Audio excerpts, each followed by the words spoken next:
আসসালামু আলাইকুম দর্শক, আশা করি আপনারা সকলে ভালো আছেন।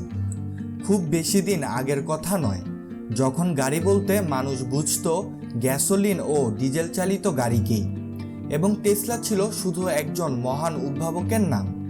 কিন্তু দিন বদলে গেছে।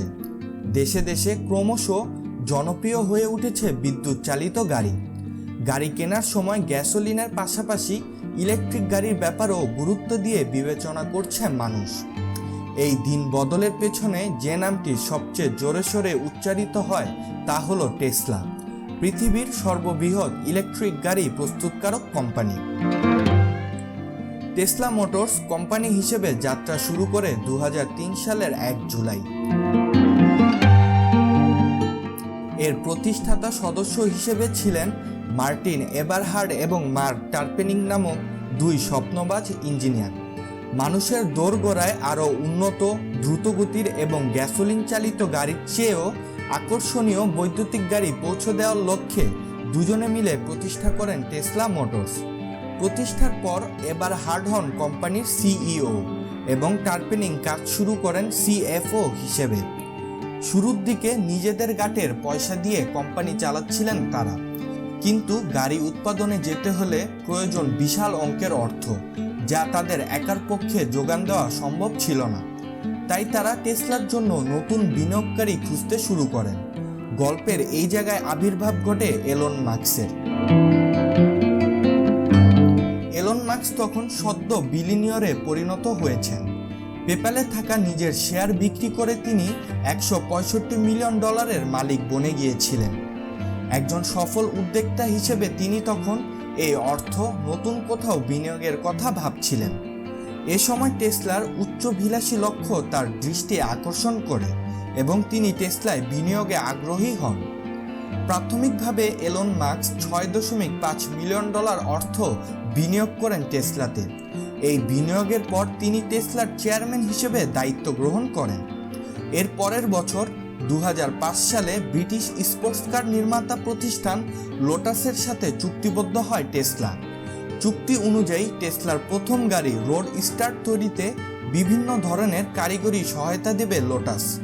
এই চুক্তির 1 বছর পর 2006 সালে টেসলাতে বিনিয়োগ করেন টেক জায়ান্ট গুগলের দুই প্রতিষ্ঠাতা সের্গেই ব্রিন এবং ল্যারি পেইজ।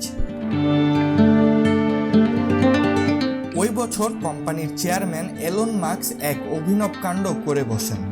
কোম্পানির ভবিষ্যৎ পরিকল্পনা বেশ ঘটা করে সবার জন্য উন্মুক্ত করে দেন তিনি। একে তিনি আখ্যা দেন সিক্রেট মাস্টার প্ল্যান হিসেবে। মাস্টার প্ল্যানটি ছিল অনেকটা এরকম। প্রথমে টেসলা একটি বিলাসবহুল বৈদ্যুতিক স্পোর্টস কার তৈরি করবে, যেটি শুধুমাত্র ধনীরাই কেনার সামর্থ্য রাখে। সেই স্পোর্টস কার বিক্রি করে যে অর্থ পাওয়া যাবে তা দিয়ে মিড বাজেটের আরেকটি মডেল তৈরি করা হবে। সেই মডেল থেকেও যে অর্থ আসবে তা ব্যয় করা হবে আরও স্বল্প মূল্যের অপর একটি মডেল তৈরির পেছনে, যা কিনা সাধারণ মানুষের ক্রয় ক্ষমতার মধ্যেই থাকবে। একই সাথে ইলেকট্রিক পাওয়ার ব্যবহার করে জিরো অ্যাম্বিশন নিশ্চিত করা হবে গাড়িগুলোতে। এলন মাস্কের সেই তথাকথিত সিক্রেট মাস্টার প্ল্যান মিডিয়াতে বেশ হাস্যরস্যের জন্ম দিয়েছিল, কারণ মাত্র 3 বছর বয়সী একটি কোম্পানির কাছ থেকে এত সুদূরপ্রসারী ঘোষণা কেউ আশা করেনি। তাছাড়াও স্বল্প মূল্যের টেকসই বৈদ্যুতিক গাড়িও তখন চিন্তার মধ্যেই সীমাবদ্ধ ছিল। অথচ টেসলা একেই তাদের মূল পরিকল্পনা হিসেবে দাবি করে বসে, তাই চারদিক থেকে আসা বিদ্রূপের ঝড়টাও মাথা পেতে নিতে হয়েছিল। প্রাথমিক বিলম্বকে পেছনে ফেলে 2008 সালের মার্চে ডোরির নেতৃত্বেই বাণিজ্যিকভাবে উৎপাদন শুরু হয় রোড স্টারের। এটি ছিল টেসলার জন্য এক অভূতপূর্ব মুহূর্ত, কারণ প্রতিষ্ঠার মাত্র 5 বছরের মাথায় তারা রোড স্টারের মতো অসাধারণ একটি বৈদ্যুতিক স্পোর্ট কার তৈরি করতে সক্ষম হয়। এর মূল্য নির্ধারণ করা হয় $80,000 থেকে $1,20,000। 6,831টি পৃথক লিথিয়াম আয়ন সেল সম্বলিত রোড স্টারের ব্যাটারি সিস্টেমটি ছিল অনবদ্য। একবার পূর্ণাঙ্গ চার্জে প্রায় 250 মাইল অতিক্রম করতে পারবে এটি। 0 থেকে 60 মাইল ঘন্টা প্রতি গতি তুলতে পারত মাত্র 4 সেকেন্ডে। এর ব্যাটারির স্থায়িত্বকাল ধরা হয় প্রায় 5 বছর এবং নষ্ট হওয়ার আগে এর দ্বারা প্রায় 1 লক্ষ মাইল অতিক্রম করা সম্ভব। বাজারে আসার পর থেকেই রোডস্টার রীতিমতো আলোড়ন সৃষ্টি করে। একের পর এক অর্ডার আসতে থাকে কোম্পানিতে, অথচ রোডস্টারের প্রজেক্ট শেষ হতে বিলম্ব হয় তখন তাদের আর্থিক অবস্থাও ছিল খারাপ। মাত্র $10 মিলিয়ন মতো নগদ অর্থ ছিল কোম্পানির হাতে। এমন একটা পরিস্থিতি দাঁড়ায় যে গ্রাহকের অর্ডারকৃত রোডস্টারগুলো ডেলিভারি দেওয়ার মতো সামর্থ্য ছিল না টেসলার।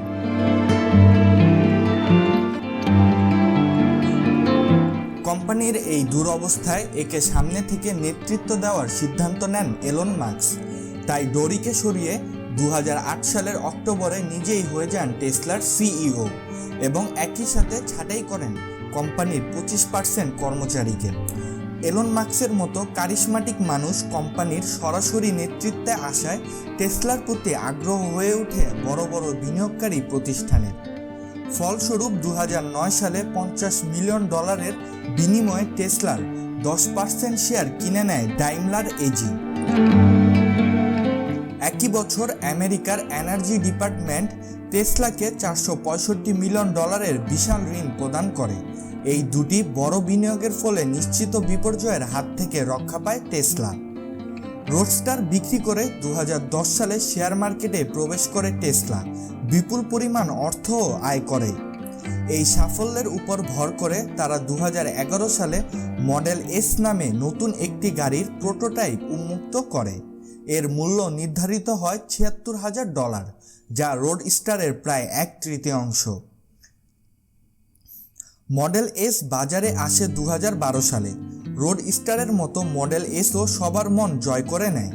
বিভিন্ন অটোমোটিভ ইভেন্ট থেকে অর্জন করে বেশ কিছু সম্মানজনক পুরস্কার। এর সর্বোচ্চ গতি ছিল প্রায় 249 কিলোমিটার ঘন্টা এবং প্রায় 3.2 সেকেন্ডেই এটি 60 মাইল ঘন্টা প্রতি গতি তুলতে পারত। 2012 সালে মডেল এস এর পাশাপাশি টেসলা প্রথমবারের মতো আমেরিকাতে তাদের 6টি দ্রুতগতির চার্জিং সিস্টেম চালু করে। এগুলোর নাম রাখা হয় সুপার চার্জার। সময়ের সাথে সাথে এর সংখ্যা তারা বৃদ্ধি করেছে।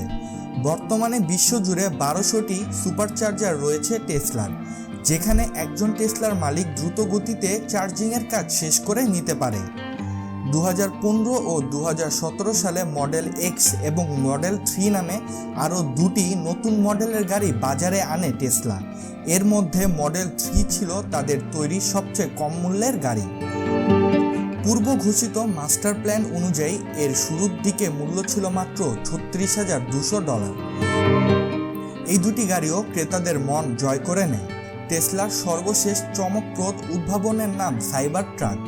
ইতিমধ্যেই সাইবার ট্রাক কেনার জন্য প্রায় 2.5 লক্ষ অর্ডার চলে এসেছে টেসলাতে। যুক্তরাষ্ট্রের 5ম কোম্পানি হিসেবে $1 ট্রিলিয়ন মাইলফলক ছড়িয়েছে মার্কিন বৈদ্যুতিক গাড়ি নির্মাতা প্রতিষ্ঠান টেসলা। গতকাল সোমবার ইলন মাস্কের এই কোম্পানির শেয়ারের দর 12.6% বেড়েছে।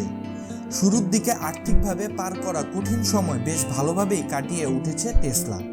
2019 সালে বৈশ্বিক বাজারে যে পরিমাণ বৈদ্যুতিক গাড়ি বিক্রি হয়েছে তার প্রায় 12% টেসলার দখলে। আমেরিকার বাজারে যেটি 75%। বর্তমানে টেসলা তাদের উৎপাদন সক্ষমতা বিশ্বব্যাপী বিস্তৃত করতে কাজ করছে। একই সাথে সুপার চার্জারেরও সংখ্যা বৃদ্ধি করে চলছে তারা।